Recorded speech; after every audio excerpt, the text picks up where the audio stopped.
오늘 시편 85편 제목을 가장 아름다운 입맞춤 그렇게 정해봤습니다. 이 성경 속에 참 아름다운 입맞춤들이 있죠. 지난 시간에 우리 탕자의 아버지가 돌아온 아들의 목을 껴안고 입맞추는 장면, 그죠? 아가서 시작 어떻게 하는지 알죠? 아가서 1장 2절 보면은 내게 입맞추기를 원하니 내 사랑이 포도주보다 낫습니다. 이렇게 시작합니다. 신부가 이야기하는 거예요. 신랑이 내게 입맞추기를 원하는데 내 사랑이 포도주보다 낫다. 이런 이제 진짜 시적인 표현을 쓰죠. 근데 오늘 본문에요. 진짜 아름다운 입맞춤이 등장해요. 85편 10절입니다. 한 번 더 읽어보실까요? 가야게 여기는 마음과 진리가 만나고 의와 평화가 서로 입을 맞춥니다. 가엾게 여기는 마음과 진리가 만나요. 그죠? 의와 평화가 서로 입을 맞춘대. 그쵸? 둘은 어쩌면 잘 입을 맞출 수 있는 것 같은데도요, 여기서 그냥 배반하는 경우가 참 많아, 둘이. 그죠? 진리가 있다고 할 때 가엾게 여기는 마음이 없을 수가 있어. 그죠? 가엾게 여기는 마음은 있는데 또 진리는 없을 수도 있다, 이런 거를 이렇게 생각하게 한단 말이에요. 그죠? 의와 평화? 그렇지, 의롭다는 것과 평화, 이게 과연 공존할 수 있을까? 의롭게 얘기한다면은 죄를 징계를 해야 되는데, 처벌을 해야 되는데, 그죠? 공격을 해야 되는데, 전쟁을 일으켜야 되는데, 근데 의와 평화가 입을 맞추는 성경에서요 가장 아름다운 표현 중에 하나입니다. 진짜. 그리고 아주 심오한 구절이에요. 이 의미가 뭔가 하면요, 이게 이루어지려면은 그냥 세상에 좋은 정책을 내세워, 좋은 리더가 나타나서 뭔가 어떤 그런 분위기로 이끌어가 분위기를 조성해, 그렇게 하는 것만으로는 이루어질 수 없는. 그래서 여기에 뭐가 담겨 있는가 하면요, 구속사적인 비밀이 담겨 있어요. 무슨 얘기인가 하면은 하나님의 사랑이 그 아들을 통해서 실현될 때, 그러기 위해서 뭐죠? 아들을 죽이기까지 하면서 소위 대속물로 드릴 때에 이게 가능하다, 이런 얘기예요. 하나님의 그 사랑이 나타나는 그 대속의 자리, 그리고 소위 구속사적인 어떤 그 스토리가 여기에 숨어져 있다, 이런 얘기죠. 시편 85편 10절 잘 기억하시기 바랍니다. 자, 그러면 오늘 시가 누구의 시예요? 고라 자손의 시란 말이에요. 그죠? 우리 지난번에 민수기 한번 다루면서 고라 얘기를 했단 말이야. 그죠? 모세와 아론에게 반기를 들어. 그래, 하나님 심판을 받아서 죽임을 당해. 그 고라야. 그죠? 근데 그 후손들이 생각할 때 이 살아남은 후손이 있어. 고라의 자손은 죽지 아니하였더라, 이 얘기 나오죠.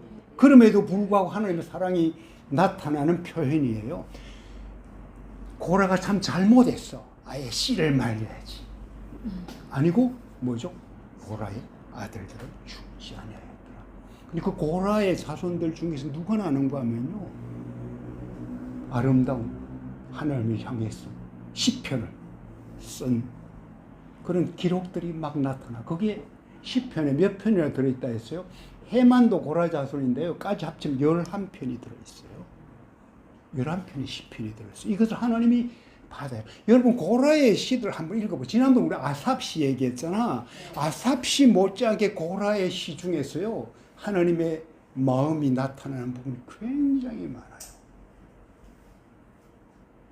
그렇죠? 그러니까 이 고라 자손 입장에서는 참 우리 조상 고라에 대한 그 마음이 늘 따라다녔을 것 같아. 그죠? 그래서 하나님을 더 잘 만날 수 있는. 근데 모세는 이 민수기 그 16장 우리 9절 10절 이렇게 묵상했을 했던 내용인데 뭐라 그래요? 나한테 반기를 든 게 아니고 누구를 멸시했다? 하나님을 멸시했다. 그래서 고라의 땅은 갈라진 땅에 삼켜집니다. 분향하는 250명 불태워졌다. 그죠? 우리 여기 생각 고라 우리 민수기에서 묵상하면서 꼭 알아야 될 것 그럼에도 불구하고. 그래서 기독교 신앙 우리가 믿는 하나님이에요. 이 부분을 빼면은 성립되지 않아요. 내가 연약함에도 불구하고 원수되었음에도 불구하고야 죄인됨에도 불구하고 그죠? 민수기 26장 11절 고라의 아들들은 죽지 아니하였더라. 와, 고라의 아들들은 죽지 아니하였더라. 우리 고라 시들 아까 제가 11편 있다고 그러는데요. 고라 시 중에서 제가 굉장히 영성 깊은 시 2개를 뽑아서 이야기합니다. 하나는 시편 42편이고요. 오늘 시편 85편이에요. 그 둘을 연결해서 조금 말씀을 나누도록 할게요. 시편 42편 여러분 생각나나요? 이것은 사실 이스라엘이 바벨론의 포로가 되고 나서 기록한 것으로 보이는데요. 시편 42편 한번 찾아보세요. 시편 42편.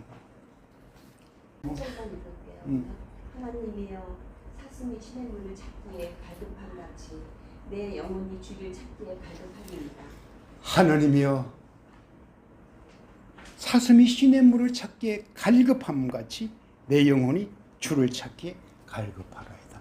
고라자술이 쓴 시예요. 굉장히 아름다운 시예요. 그죠? 이 말은 다른 말로 하면요.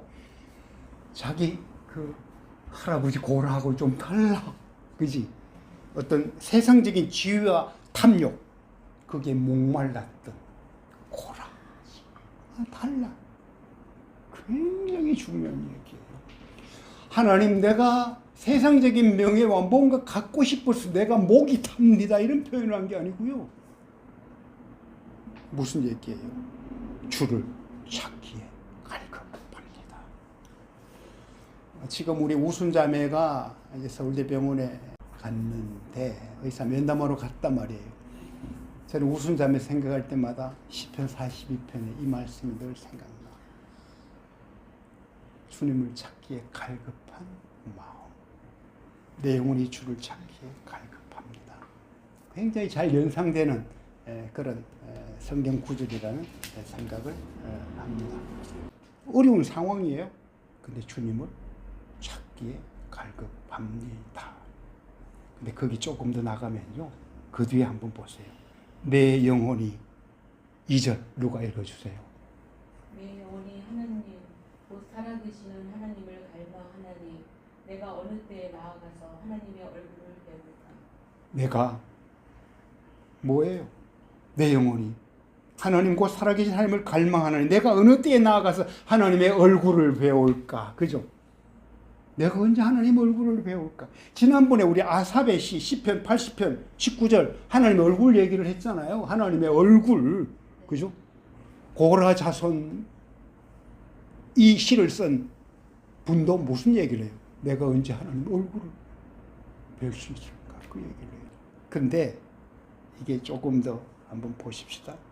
시편 42편 5절 11절 보면 어떤 얘기를 해요? 5절과 11절 똑같은 내용 나옵니다. 내 영혼아 내가 어찌하여 낙심하며 어찌하여 내 속에서 불안해하는가. 내 영혼아 내가 어찌하여 자기 자신에게 스스로 질문을 해요.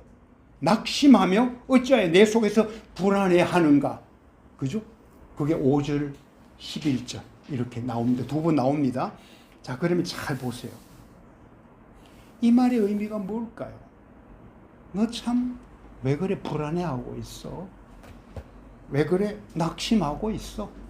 이런 말로 표현은 됐는데요. 앞 1절 2절에 뭐라 그랬어요? 1절 이미 선언을 했어요. 그죠? 내 영혼이 누구를 찾는다고요? 하나님을 찾는다고요. 하나님의 얼굴을 보기를 원한다고. 그리고 나서 한 얘기가 자기 자신에게 말해. 내 영혼아 내가 어찌하여 낙심하며 불안해하는가. 이걸 질문을 던졌어. 그 질문 속에는 뭐예요? 이미 답이 들어있다는 얘기예요. 자기는 낙심하거나 불안해하지 않는다는 얘기예요. 그렇죠? 이게 먼저 나오는 게 아니고 앞에 선포를 해. 나는 하나님의 얼굴 보기를 원한다고. 그죠? 내 영혼이 주를 찾기에 갈급한다고. 근데 내 속에 불안한 마음이 일어난다? 이 말은 다른 말로 하면요. 내가 처한 환경은 딱 그게 맞습니다. 하나님. 이런 얘기예요. 내가 불안하고 낙심하는 게 당연합니다. 이런 얘기예요. 그런데도 나는 뭐죠? 그 불안하고 낙심된 그 마음을 넘어서는 갈망이 있습니다. 이 표현이 여기에 담겨 있는 거예요. 시를 쓸 때요. 이렇게 썼다. 와, 그럼 시인의 마음이 어떤지 그렇게 막 제가 느낄 수 있을 것 같아요. 하나님, 나 죽게 해서 내 영혼아 내가 어째 불안해 하니 이게 먼저 튀어나왔어. 그죠? 그게 아니고 뭐죠? 나는 하나님을 갈망합니다. 그 먼저 나와요. 그리고 그 뒤에 있는 것은 뭐죠? 충분히 내가 먼저 선포한 것으로 감싸줄 수 있는 그런 부분이다. 이런 얘기죠. 나는 그렇지 않습니다. 이걸 짐작하게 해. 내가 이제 고라 자손의 이 시를 내가 볼 때 그렇게 나한테 아, 참 멋있다 이런 생각이 들어. 그렇게 힘들고 어려워도 어떻게 그 낭망하지 않느냐 이런 얘기야. 그죠? 거기에 대한 스스로 답이 나와. 그게 어딘가 하면요. 42장 11절 뒷부분이 누가 한번 읽어줄래요? 너는 하나님께 소망을 두라. 나는 그가 나타나 도우심으로 말미암아 내 하나님을 여전히 찬송하리로다. 여전히예요. 그죠? 여전히. 와, 이거를 있죠? 우리말 성경으로 제가 한번 더 읽어볼게요. 너는 하나님을 바라라. 내가 오히려 그분을 찬양하리라. 그분은 내 얼굴을 도와주시는 분이시며 내 하나님이십니다. 그분이 뭐예요? 내가 하나님의 얼굴을 구했더니 그분이 내 얼굴을 도와주신대요. 와, 그게 답이에요. 자, 그럼 오늘 시편 85편은 뭐냐? 저는 그 속편이라고 이야기를 합니다. 바벨론 포로에서 이제 단계적으로 포로가 예루살렘으로 귀환을 해. 1차 포로. 귀환 길. 그죠? 그때 쓴 시로 이렇게 많은 분들이 보고 있는데, 포로 귀환에 대한 감사, 그리고 회복에 대한 간구가 담겨 있는 겁니다. 자, 처음에 시편 42편 이 고라 자손이 쓴 시에는 뭔가 하면요. 막 포로를 잡혀가고 나서의 자세가 담겨 있어요. 하나님, 나는 하나님만 바랍니다. 그 기도가 담겨 있단 말이에요. 근데 85편 가면 이제 실제 귀환, 포로 귀환이 일어나 이게 이제 1절, 3절, 4절, 7절, 8절, 13절 그렇게 세 토막으로 나누실 것 같은데요. 그러니까 42편과 비슷하게 이렇게 나누실 것 같아요. 1절, 3절은 우리가 읽은 대로 포로 귀환의 은혜를 베푸신 하나님의 은총을 노래해. 하나님 돌이켜 주셔서 감사합니다. 이 얘기야. 그죠? 4절, 7절은요.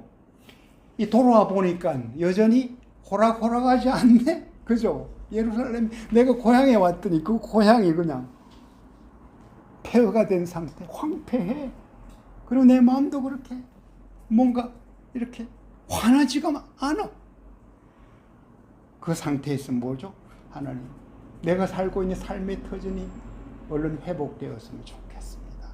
더 나아가 내가 회복되기를 원합니다. 이런 이제 마음이 들어있죠. 그 다음에 마지막으로 8절, 13절 보면은 하나님의 이제 회복의 은총을 확신을 해. 그리고 기쁘게 하나님을 찬양하는 걸로 끝나. 그러면서 그 찬양하는 속에 뭐가 들어있어요? 아까 그 입맞춤이 들어있어. 그죠? 입맞춤이 들어있어. 이사야 53장 보면 잘 아는 구절이 있어. 뭐죠? 그가 징계를 받음으로 우리가 평화를 누리고 그가 채찍에 맞음으로 우리가 나음을 입었도다. 그분 때문에 이루어진 의와 평화의 입맞춤이에요. 그래서 이런 어떤 그 고백들, 그러니까 시편 42편의 그 주님을 갈망하는 그 심령, 그 영혼, 그 다음에 주님이 마침내 나를 회복시킬 것이라는, 그죠? 그 소망, 그것이 우리 우순자매에게 가득했으면 좋겠어요. 근데 우순자매는 제가 연락하고 통화를 해보고 그러니까 이미 그 평화를 누리고 있는 것 같아요. 놀랐어요. 그 평화 가운데 있어요. 그것은 있죠. 내가 평화롭자 이렇게 해서 평화가 찾아온 게 아니야. 그죠? 막 불안해 금방. 아니 건강검진 해놓고 나서 그냥 결과 보러 갈 때 막 불안하단 말이야. 그지? 근데 이미 1차적으로 암이란 얘기를 들었잖아. 그럼 이게 어느 정도인지 확인하러 가잖아. 불안할 수밖에 없지. 그죠? 내 영혼아 어찌하여 불안해하는가? 본인이 그렇게 질문을 할 수가 있는데도요. 그 질문은 뭐가 있다? 나는 주님을 갈망합니다. 그거로 그 불안이 이미 감싸져 있는, 그래서 불안이 보이지 않는가. 그죠? 아무것도 염려하지 말고 오직 모든 의 기도 간구를 너희 구할 감사함으로 하나님께 아뢰라. 그래 모든 지각에 뛰어난 하나님의 평강이 너희의 마음과 생각을 지키시리라. 그거예요. 기도 중에요. 제일 중요한 응답이 뭔가 하면요. 평강이에요. 하늘의 평화가 밀려와. 그럼 그것이 응답으로 이미 하나님은 답을 하셨다. 이런 얘기죠. 오늘 읽은 본문의 마지막 절. 그것이 어떤 면에서는 시편 42편 그 후에 하나님의 화답과 같은 약속이에요. 어떻게 돼요? 시편 85편 12절 13절. 여호와께서 좋은 것을 주시리니 우리 땅이 수확할 것이 많을 것입니다. 수확할 것이 많을 것입니다. 여호와께서 좋은 것으로 주시리니 우순이가 수확할 것이 많을 것입니다. 이런 얘기예요. 13절에 의가 주의 앞에 앞서 행하며 주의 발자국으로 주의 종적으로 길을 삼으리로다. 이 42편 같은 그런 참 갈망을 가진 우리 우순자매에게 이 85편 마지막 절 같은 그런 답이 저는 있으리라고 그렇게 확신을 합니다. 우순자매가 얼마나 여유있고 담담하고 또 평안을 누리는가 하면은 이런 얘기를 해요. 이제 암이나 그러니까 나름대로 상상의 나래를 펴기 시작해. 와, 내가 죽으면은 우리 이영복 국장님이 와서 찬송을 불러주겠지. 뭐 이런 얘기 아니야?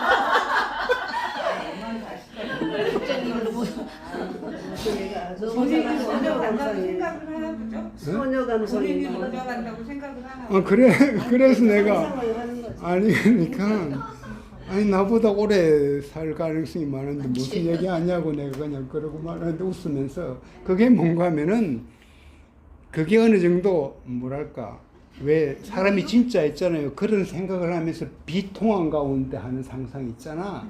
그게 아니고 나름대로는 즐거운 상상이에요. 놀랐어요. 그런 얘기를 그냥 편안한 얘기로 할 수 있다는 거는 쉬운 게 아니야. 그래서 하나씩 다 골라서 적어오세요. 바쁘시다 바쁘. 우리 다 죽으면 장례식 치러줘야 되니까. 그래 우리 김 목사님은 밤낮 불러서 찬송을 드려도 늘 아신 마음뿐을 세고 나중에도 있고 전에 그 얘기했더니 몇 년 전에 맨날 그 그러니까 우리 이주원 목사님은 저장미 꽃 위에 있을 얘기한 것 같고 다른 사람들 이야기해 주세요. 다른 사람은 몰라. 혹 내가 먼저 가면은 녹음해 놓고 갈 테니까. 그거는 만약에 장면이 먼저 가시면 녹음해 놓고 갈게. 녹음해 놓고 갈게. 내 백성아 위로. 내 백성을 위로하라. 맞아, 그거 부르세요. 내 백성을 위로하라. 그거 하세요. 내 사랑하여 본 자여